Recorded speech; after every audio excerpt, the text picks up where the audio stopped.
beg the indulgence of the House to hear my story, as I hope that it will go some way to explain how anti-Semitism can manifest itself in our country. I come from a family that is drawn from many corners of the Jewish diaspora. I'm of Dutch, Polish, Russian, Lithuanian and Turkish heritage. I'm a mix of both the Ashkenazi and Sephardic traditions. My Dutch family was traced back to the Jews who were expelled from Spain in the 15th century. And in Britain, we found our home. While we are small in number, the Jewish community has proudly been a part of British society and has made many great contributions to all aspects of civic life for hundreds of years. I grew up in multicultural northwest London. I went to a Christian school. I had friends of all faiths and none. I had never seen anti-Semitism as a child, but I knew from my own family history what anti-Semitism was. It was during a debate in 1938 that Commander Robert Tatton Bauer MP told my great-uncle, the Honourable Member for Seaham, across the floor of this House, to go back to Poland. I was 19 when I received my first piece of hate mail. It described me as a dirty Zionist pig. And here starts my 18-year experience of contending with anti-Semitism. As a university student and activist, I was attacked by all quarters, from the far right to the far left. I had members of Hizb ut-Tahrir, an anti-Semitic and homophobic organisation, follow me and camp outside my house.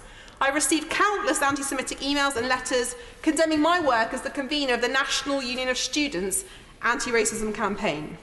When I was selected as a Labour Council candidate in 2009, people publicly challenged how I could possibly represent anyone from the Bengali community because of my faith. And since my selection and election as the Member of Parliament for Liverpool Wavertree, I've received a torrent of anti-Semitic abuse. In total, 4 people have been convicted since 2013 for anti-Semitic abuse and harassment that they have directed towards me. 3 of those were imprisoned and were of a far-right persuasion, including a member of the now proscribed National Action Organisation. And in the wake of one of those convictions, a far-right website in the United States initiated the hashtag #FilthyJewBitch campaign, which the police said resulted in me receiving over 2,500 violent, pornographic, anti-Semitic, extreme messages in just one day alone. There is currently 1 more person on remand, having made threats to my life because of my faith. Madam Deputy Speaker, I make no apology for holding my own party to a higher standard. Anti-racism is one of our central values, and there was a time not long ago when the left actively confronted anti-Semitism. The work that the previous Labour government did to move the equality goalpost in this country was one of the reasons why I joined the Labour Party. One anti-Semitic member of the Labour Party is 1 member too many. And yet, as I said outside this place in Parliament Square, and it pains me to say this, Madam Deputy Speaker, proudly as the chair of the Jewish Labour movement in 2018, within the Labour Party, anti-Semitism is now more commonplace, it is more conspicuous, and it is more corrosive. And that's why I have no words for the people that purport to be both members and supporters of our party, who use that hashtag JC4PM, who attacked me in recent weeks for my comments, for the fact that I have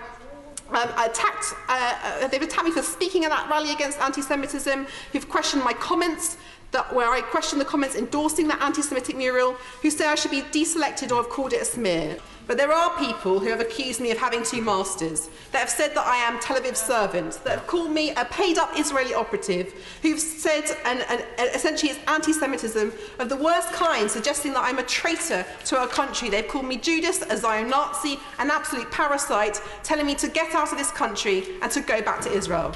Now, I'm grateful to the Community Security Trust and the police for their work to keep me and my family safe, and for all that they do for the British Jewish community to keep our Jewish schools and our places of worship safe. But they shouldn't have to do that. And in terms of what needs to be done about it, I know that many colleagues will be putting forward very practical elements of what can be done to contend with this very serious issue. But the hurt and anguish of the Jewish community must be understood and must be taken seriously. This is not the time for games or divisive engagement. For the government, there is a massive priority to urgently conclude its work to better protect everyone in this country online, in terms of the comments that are on a daily basis. Just in response to this debate, I urge the Secretary of State to see some of the comments that are already on Twitter since we've started this engagement. Right now. And my party urgently needs to address this issue publicly and consistently. And we need to expel those people from our ranks that hold these views, including Ken Livingstone.